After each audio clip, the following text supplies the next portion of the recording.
é um extraordinário ensaísta, ele é um crítico literário, e ele foi poeta e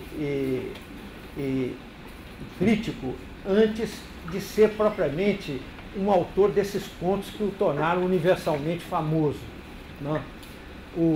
Antes das ficções, que é um livro que marcou gerações de leitores pelo mundo afora, né? Que é um livro de 1944, e do Aleph, que é de 1949, são dois dos títulos mais famosos do Borges, né? Para chegar a esses contos, ele demorou muito, né? Ele é um escritor tardio como autor de narrativas ficcionais. Eu vou tratar um pouco disso, como é que ele chegou a isso, né?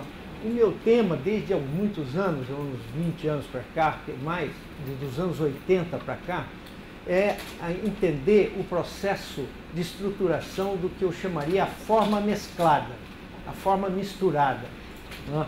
Eu escrevi um ensaio longo sobre o Grande Sertão Veredas que se chama O Mundo Misturado e que faz parte dessa coisa com o Borges justamente, né? Então, o processo de estruturação da forma mesclada é que o meu objeto. O que quer dizer isso? Daqui a pouco eu vou explicar a vocês, né? Mas o que me levou às posições que eu vou expor aqui tem ligação, certamente, com as relações entre literatura e experiência, que é uma das minhas questões centrais, e experiência histórica, né? O Borges foi visto quase sempre pela crítica internacional e grande parte da crítica argentina, não da melhor, mas como um autor de um universo inconcebível, alucinado, um escritor metafísico.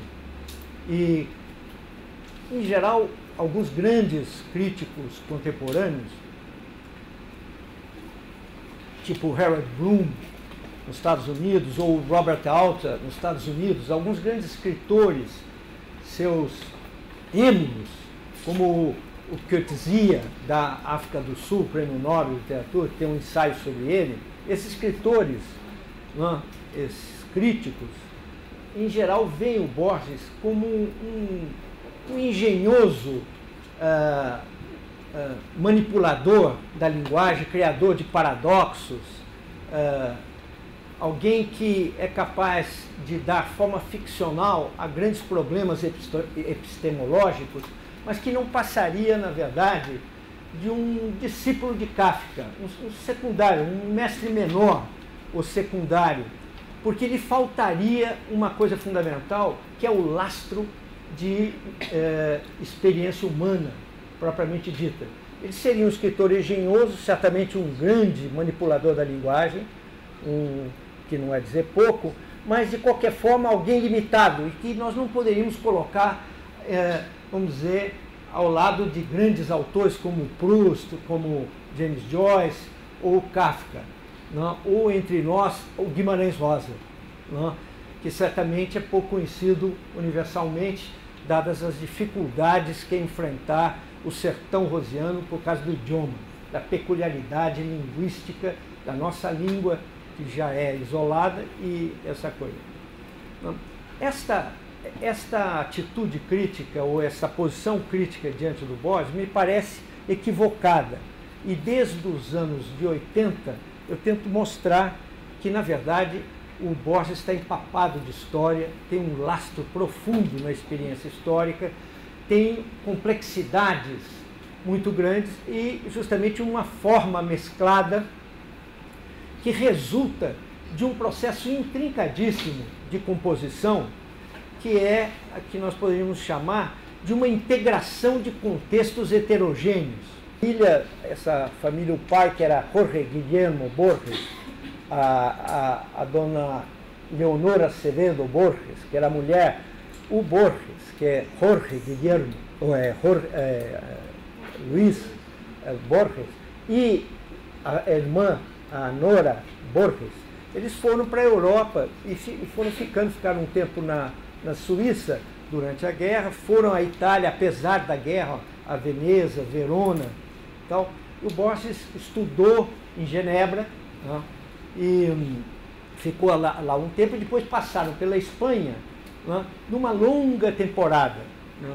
E quando ele voltou para Buenos Aires, em 1921, é que começa propriamente a obra literária dele. E começa com poesia.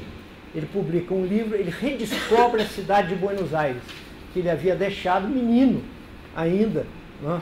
Ele saiu na pré-adolescência e ele volta já como um escritor principiante, que já tinha feito um longo percurso, aprendido umas coisas.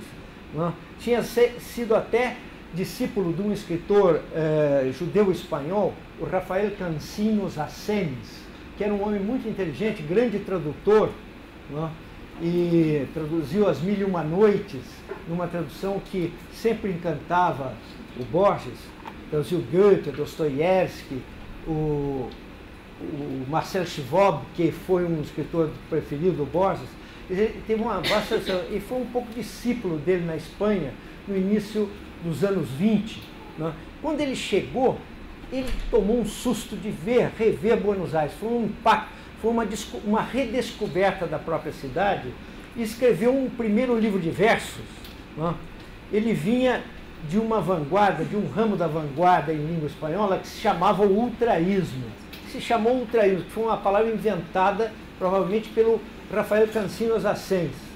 E consistia numa composição de metáforas enfileiradas, num corte da sintaxe tradicional e numa ênfase das imagens, uma espécie de imagismo na língua espanhola, que logo do qual o Borges iria se desvencilhar, deixar de lado isso. Mas ele veio e começou, como ele disse, a metaforizar com fervor. E escreveu um primeiro livro de poemas que chamava O Fervor de Buenos Aires. Fervor de Buenos Aires, que saiu em 1923. Depois, em 25, saiu Luna de Enfrente, também como poeta, né? E Quaderno San Martín, em 29.